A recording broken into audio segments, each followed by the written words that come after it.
回来了，先生，这是什么曲子啊？听了好悲啊！一首失传的旧曲，名目早已经遗失了。此曲填有唱词，想听听看吗？想。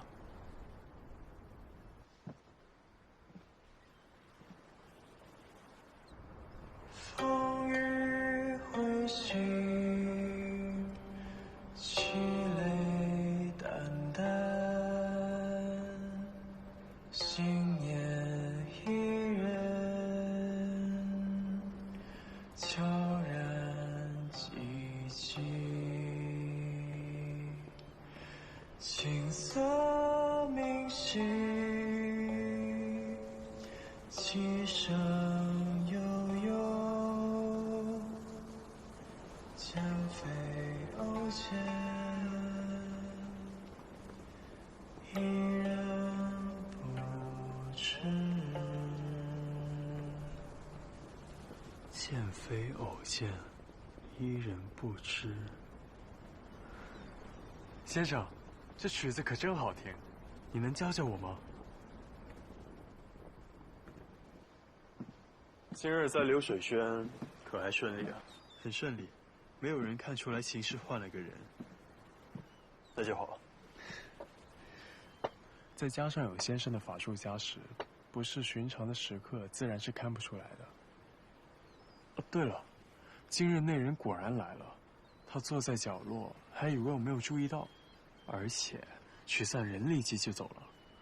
正如先生所言，是来盯着您的。先生是妖，为何还要怕一个凡人呢？捉妖师既然以除妖为生，自然有他的本事，不能再以区区凡人二字蔽之。他要想对付我，方法可多着呢。什么方法？先生勿怪，是我失言了。我看他不会轻易放弃的。明日的流水轩，还是由我替你去吧。好。老板，再一碗凉茶。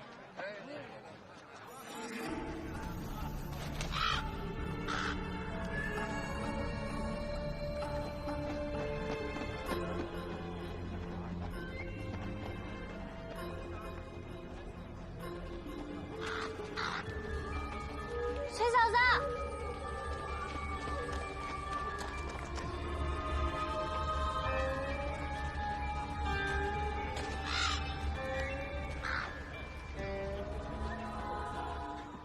站住！抓住他！崔嫂子！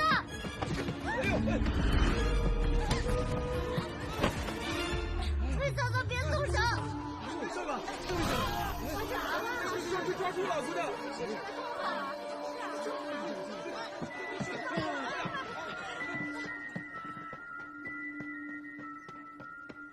山野。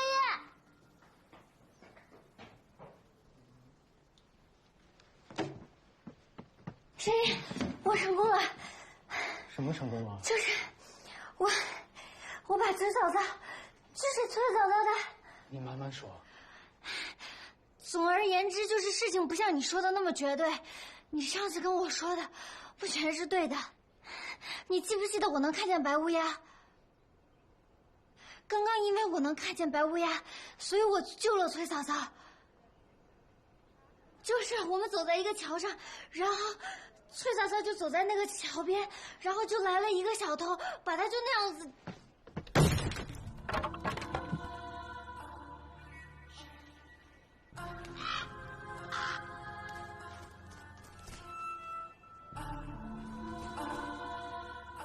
怎么了？白乌鸦。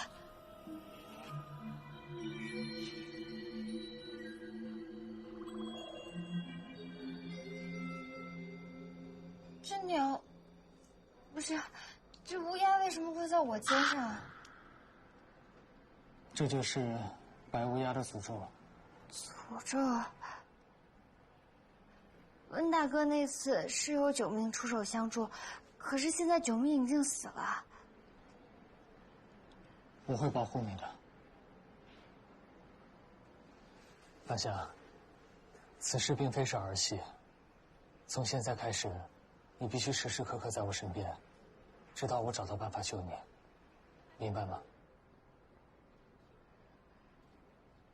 我听你的。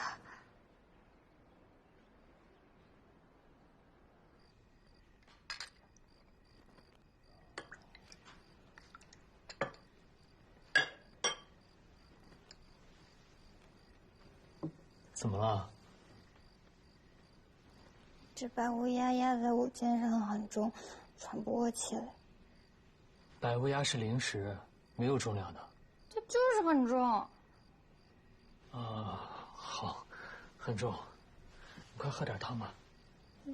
对不起啊，是我莽撞了，还要害得你被我操了。事情发展到现在，是因为你受到了白乌鸦的诅咒，并不是因为你救了崔嫂嫂。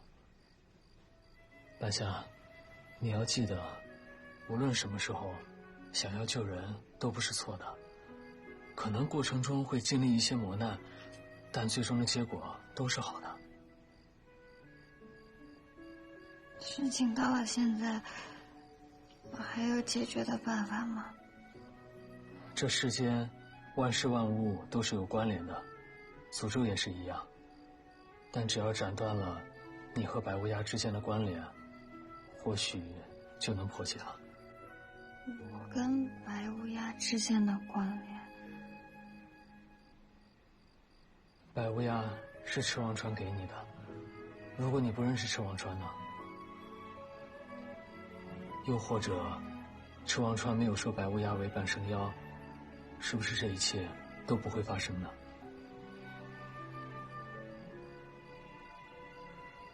还有一个更直接的办法，杀了白乌鸦。可是你之前不是说过吗？白乌鸦是灵体，死不了的。原本是这样，但只要动用了可以斩杀因果的武器，就可以把它杀了。斩杀因果的武器，真的有这种东西吗？但能不能成功，还要看机缘。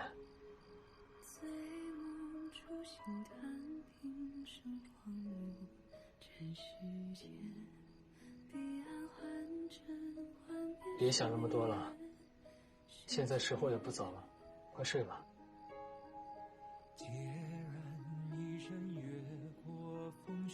今晚我哪儿也不去，在这儿陪着你。那你做的再近一点，做到这儿。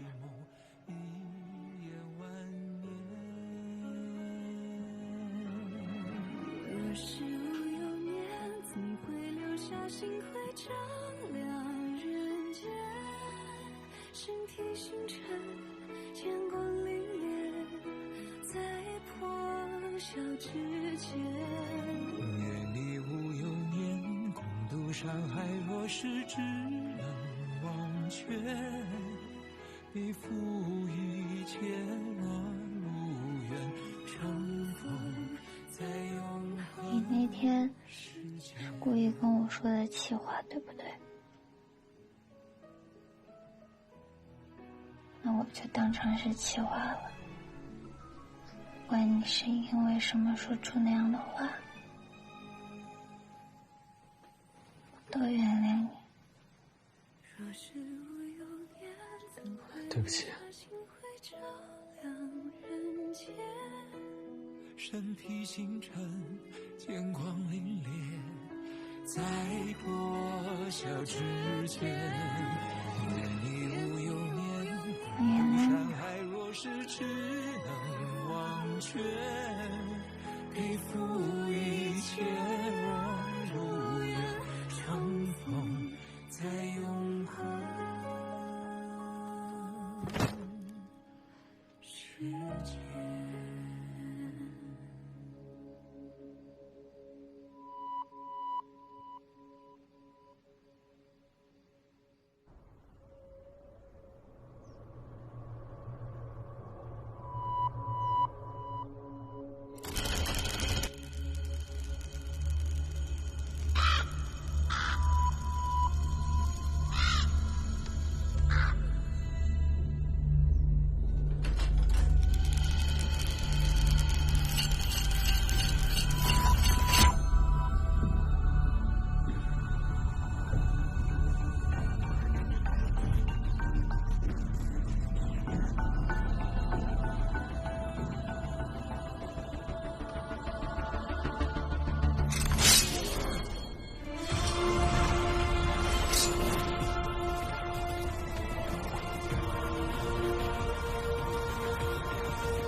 做铁匠不是挺好的吗？你跟着李铁匠把这门手艺学好了，咱以后的日子可就不愁了。你说是不是？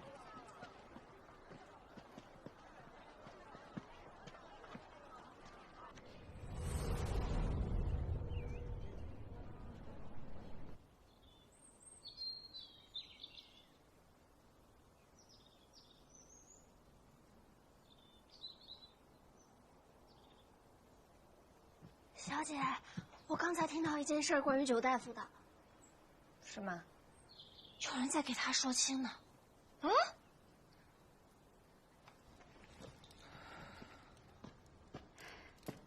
九大夫，你不认识我，但我认识你啊。我听王婶说了，你既没娶妻，也没定亲。你都24了，也不小了。我有一个妹子，今年21，温柔漂亮，就是这身子骨啊有点弱。但你是大夫呀，这是不是天作之合？你要不要考虑考虑？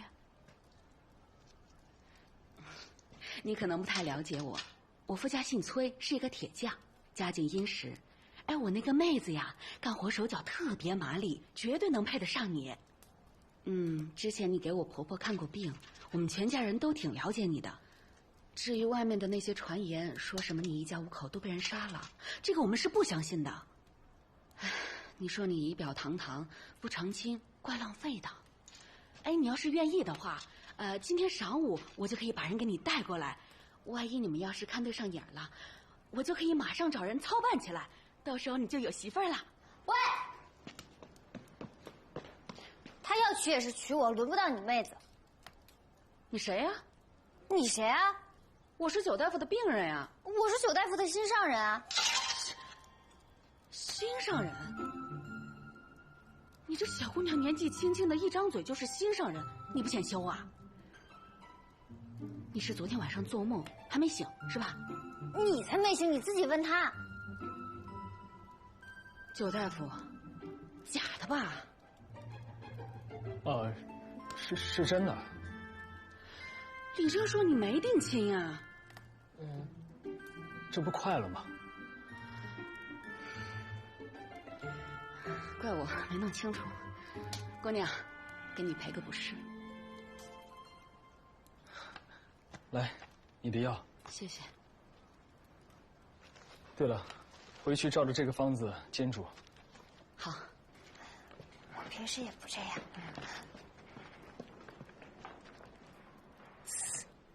哼，难怪呀。哼。这么阴阳怪气的干什么？难怪你不想跟我在一起，原来是想娶铁匠家的女子。说你这剑怎么也是个宝物，怎么？轩夜，裂了。这不是我弄的吧？啊？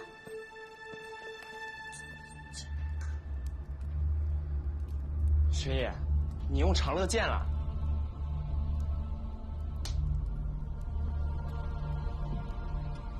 所以这长乐剑是第4把剑。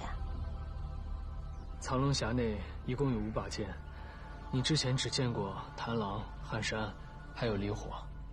其实还有2把剑，分别是长乐和归元，但这2把剑的招出方式非常的特殊，所以我也没有拔出过，你也就没有见过。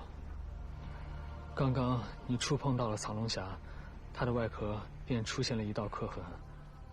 这就是使用完长乐剑后所留下的痕迹，所以很有可能我斩断了一段关于你的因果。你为什么要斩断一段关于我的因果啊？很可能你遇到了危险，而这件事情很复杂也很严重，我也解决不了，所以就动用了长乐剑。可是你不是说你一直都没有拔出长乐剑吗？我爹说过，八楚门也只有创派始祖拔出过1次长乐剑。他说这个跟天象有关，但具体是什么天象，我也不清楚。这么厉害啊！等一下，你之前用别的剑都会有反噬，那这长乐剑的反噬是什么？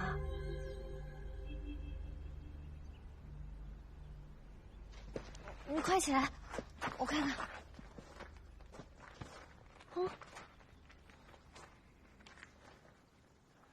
因果便是最大的反噬，牵一发而动全身。有的时候，一点小小的改变就会颠覆一个人的人生。也许我们已经失去了很重要的东西，但我们自己却不知道。长乐，长乐，不种因不结果，方能自在长乐。好一把长乐剑！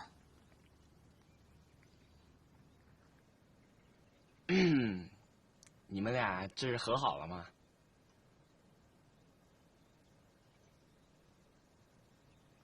和好了就给我做饭吃吧，半夏。我都吃了好久玄野做的饭，我都饿瘦了。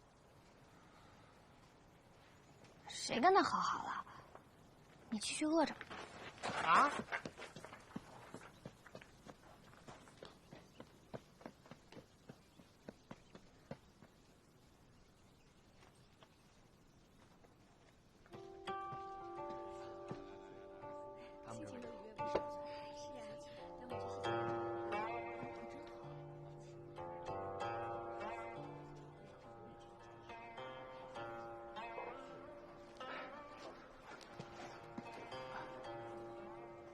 台上这位琴师，可是白宁白先生？正是。白先生，请留步，有位贵客想见您一面，这是致礼。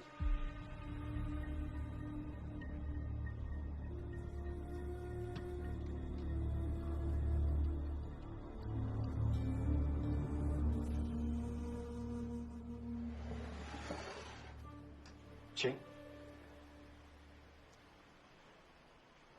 今日有幸听闻先生的琴音，真是昆仑玉碎，芙蓉泣落，当得上传世二字啊！您过奖了。其实我是不懂琴的，但我家老爷说您的琴好，您就一定好。您家老爷？礼部侍郎秦玄之。白先生不必紧张。我此番前来是有求于你，再过半月就是皇家的赋诗宴，所有中举的学子都会前来参加，吟诗作赋，饮酒赏花。届时，圣上也会亲临宴席，挑选栋梁之才。然有好诗好酒，怎能没有好琴好曲呢？于是圣上便下旨。命我家老爷寻找当世名家，在宴席上弹奏相伴。所以，选我。此宴过后，您就是圣上的乐师，那是天底下1等1的琴道大师。想必这世上弄琴4举之辈，将再无人会不知您的大名。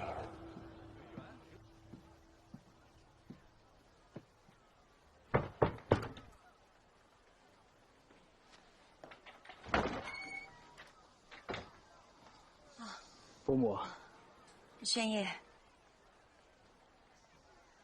段伯父在家吗？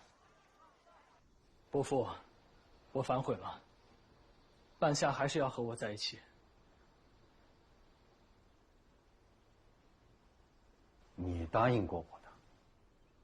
是，我知道，伯父不愿半夏涉险，但正是因为这样，我才不能远离半夏。为什么？之前我之所以答应离开半夏，是因为我以为只要我不在了，他就可以平平安安，不受妖物的打扰。但现在看来，并不是这样的。半夏的体质您很清楚，您也知道，在2位失踪的这段日子里，半夏历经波折，几次涉险，他现在已经变得更容易招染妖物了。所以晚辈想来想去，还是觉得半夏跟我在一起更加的稳妥。晚辈是捉妖师，经常与妖打交道，这不假。但正是因为这样，我才有保护半夏的能力。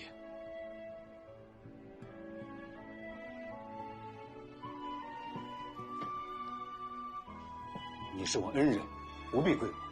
您是半夏的父亲，自然跪得。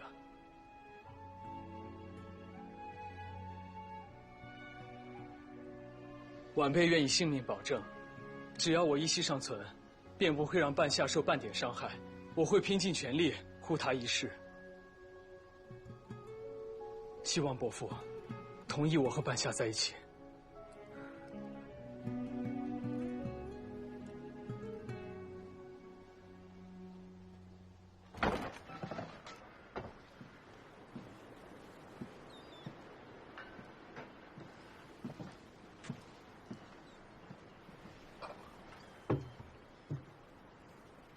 先生，回来了。哦，今日有人去流水轩找您，您不妨猜猜是谁？是礼部秦侍郎的管家。他说秦侍郎仰慕白先生的琴技已久，想要先生您去赴诗宴为陛下演奏。先生，您不喜欢吗？每日烹茶辅行，还能见到牵挂之人安乐于世，便已经是幸事。神都那种繁华之地，实在不适合我。可是您都没有去过神都呀？没去过，却也听说过。神都确实高手云集，人才济济，诗音懂律之人要比广平城多上几倍。不过真正有心聆听的人，却少之又少。因为在那里，不管琴技如何，也只不过是权贵们附庸风雅的工具罢了。可是，你很想去？怎么会？他们邀请的是白先生，哪里轮得到我呀？更何况，我这琴技哪有资格去那种宴会？我只是替你感到惋惜。如果放弃这次名扬天下的机会，那可就太可惜了呀。你若真的喜欢琴，就应该明白，生活安宁自在弹琴，远比名气跟声望重要。明日起，还是我去流水轩吧，你好生休息。是。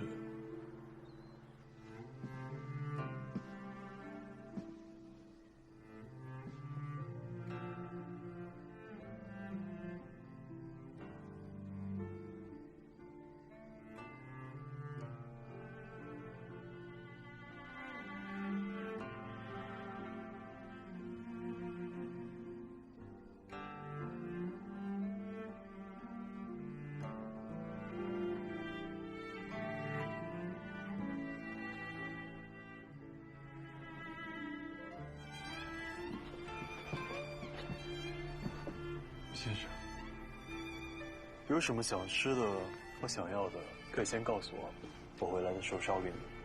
不必了，多谢先生。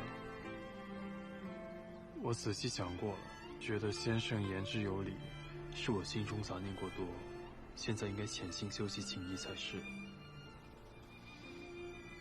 先生路上小心，我就不去送了。好。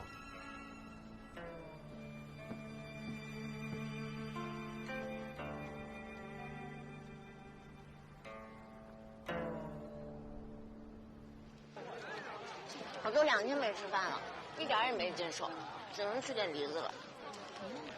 你怎么能不吃饭啊？你再怎么减重也不能不吃饭，到时候把身体弄坏了就不好了。其实我一直觉得你现在这样挺好的，若是瘦了，就不可爱了。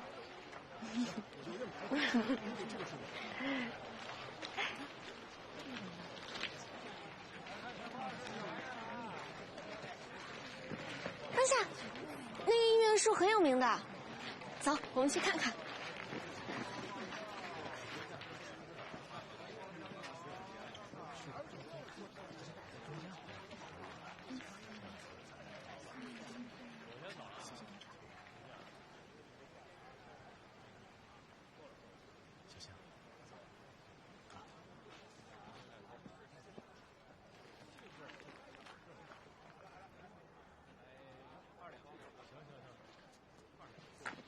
半夏，我们去求支签吧。你先去吧，我好像遇到了一位故人。啊，那你快点来找我啊！啊。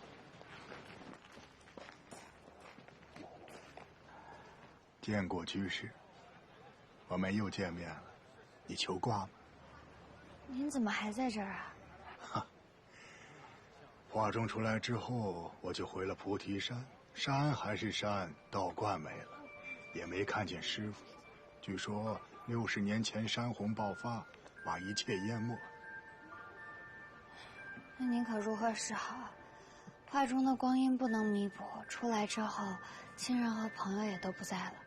沧海桑田，时移世易，万千世界皆有其自在的规律，我只不过也是顺应规律罢了。居士，请坐。居士不必伤感，你我有缘，就让我为你占上一卦。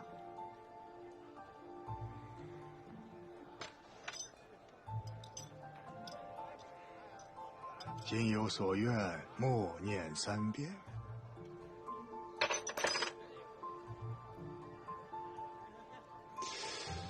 初九，素履，往无咎。从卦象来看，居士的心事，只有坦诚真心方能解决。哎，此卦为缘法，不为金银，身外之物，施主还是请收回吧。好，那若是您日后有难处了，就来四方街改善堂旁的那户宅子来找我，我就住在那儿。居士不必为我忧心，同情或者可怜于我。人世间虽然不如画中世界那么美好，但却让我活得真实，活得志得意满，活得意气冲冲。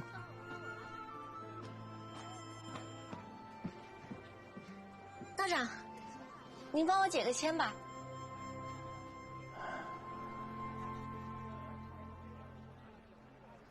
多谢先生照拂，我愿随你前往神都，只盼我这粗浅的情谊能入得了神都贵人们的耳。白先生太谦虚了，你日后得名，我还要借你的风。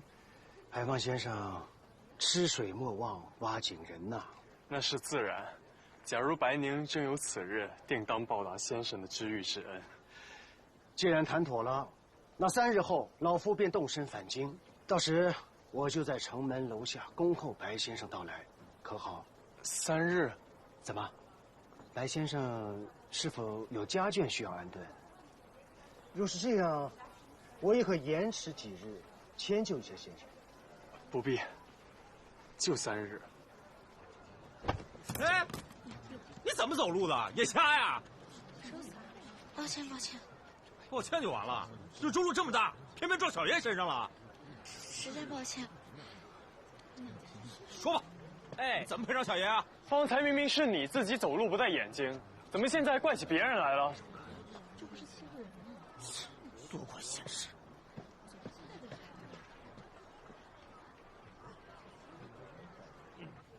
今天多谢白先生出手相助。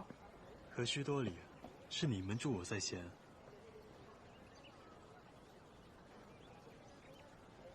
哦，没有。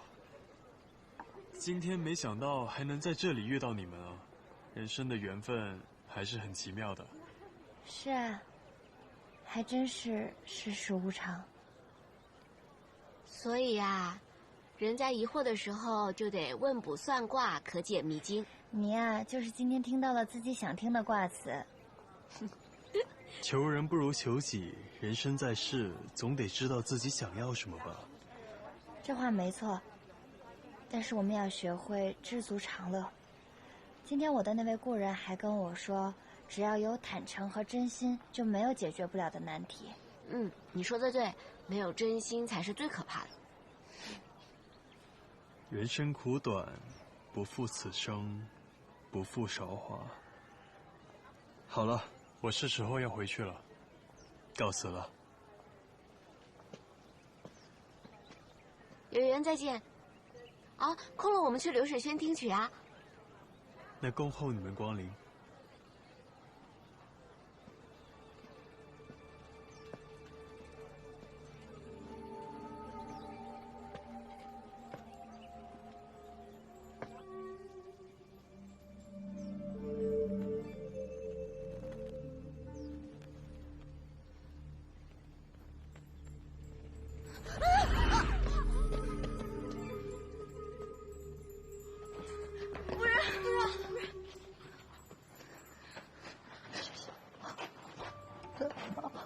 我踩过裙子了。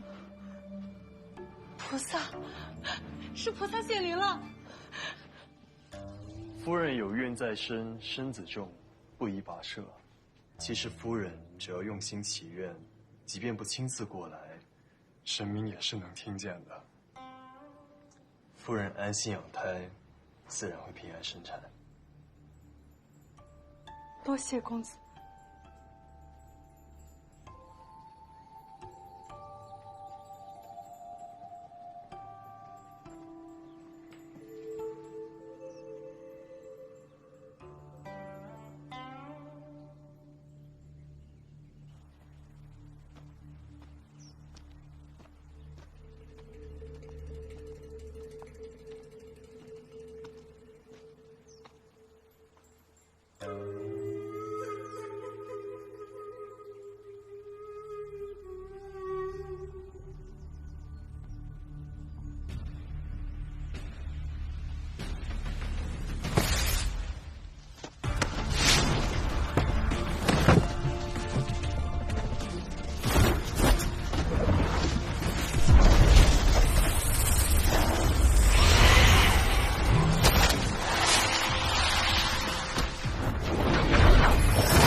早就听说法恩寺香火鼎盛，有求必应。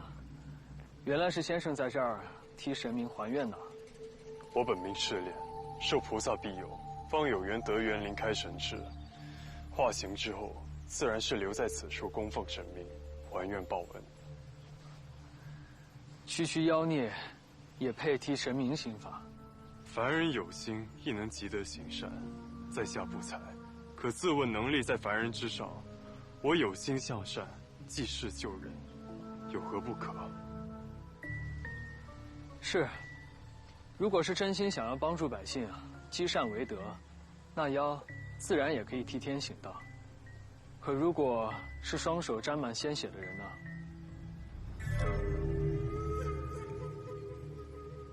张仆和吕三郎是死在你的手里吧？观音慈悲，垂泪怜悯世人，信众遍布天下，信仙也是其中之一。我听说信仙的身世凄苦，无依无靠，只能向神佛诉说自己的委屈，而你，就是在这儿听到了他的祈愿，对吗？我只是替神明还愿罢了。来法恩寺祈愿的人这么多。但凡灵验的人，都是心怀善愿之人，恶念从不会灵验。我就想知道，你为什么唯独为信仙破例？我不管你跟他是什么关系，害人性命终究是错的。你越界了。世间善恶本来就无界，又何来越界一说？你们人常说善恶有报，那张仆嗜酒如命，殴打发妻，是恶不是？吕三郎贪财好色，欺辱妇人，那又是恶不是？既然是恶，我惩治恶徒又有何过错？惩恶扬善本没有错，真正错的是你以恶制恶的手段。在人间，自有规矩和法度在，你为了惩罚恶人，动用术法，犯下了杀孽。我是个捉妖师，我只明白一点：妖一旦杀了人，就不能原谅；此事一旦开了口子，就收不了手了。有第一次，就会有第二次，甚至千次、万次。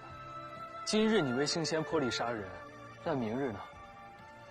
信仙如果还有其他的愿望，你怎么办？你要为他做到什么地步？我知道，蛇蜕有重塑筋骨、改头换面的功效。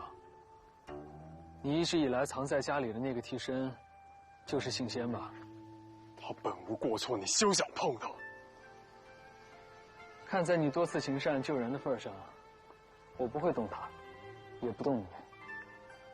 但我有一个条件，我要你离开广平，永远不要回来，且发誓，再也不会伤害任何人的性命。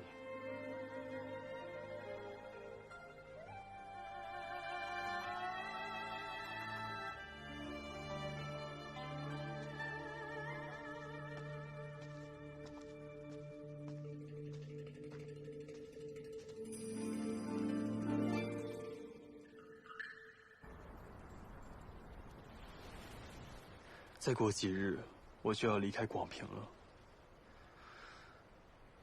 今日有些仓促，我便以茶代酒，敬先生一杯。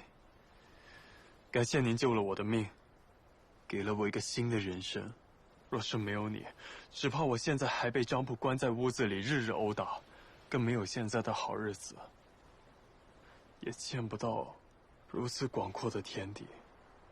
先生，多谢。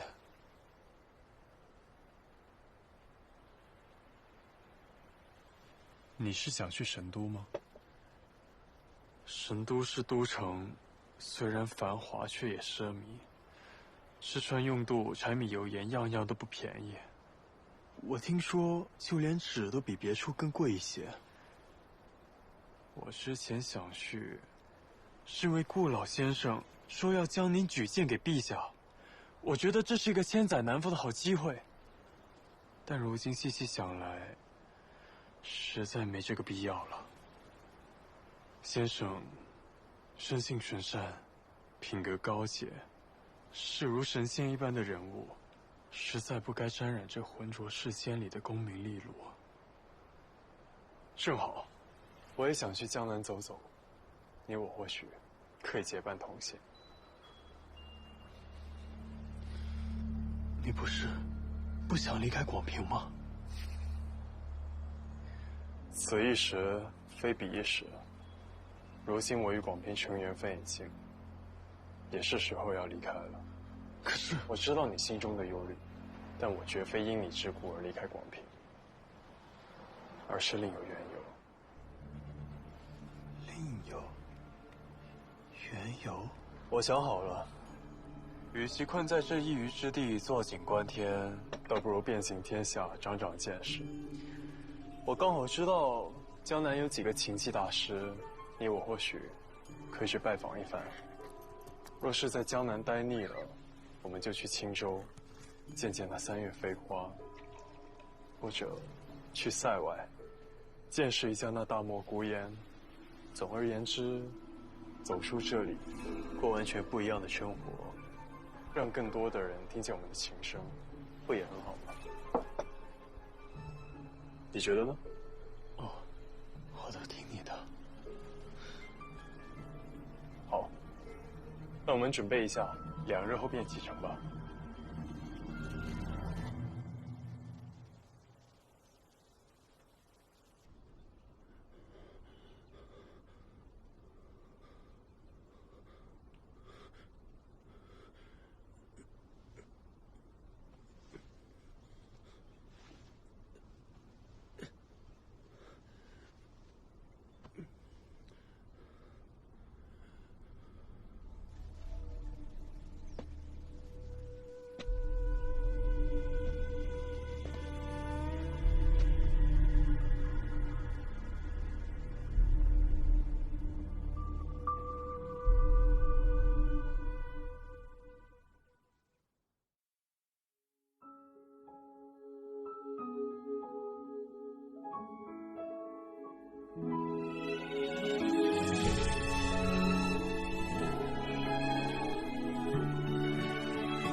心叹平生荒芜，尘世间彼岸幻真幻灭。誓言世界。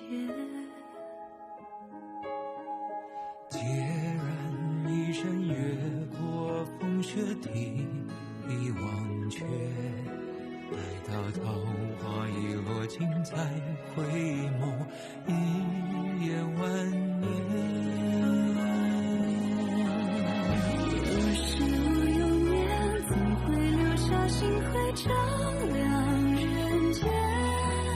身体星辰，剑光凛冽，在破晓之前。眼里无有念，共度山海，若是只能忘却，背负一切望无缘，重逢在永恒世界。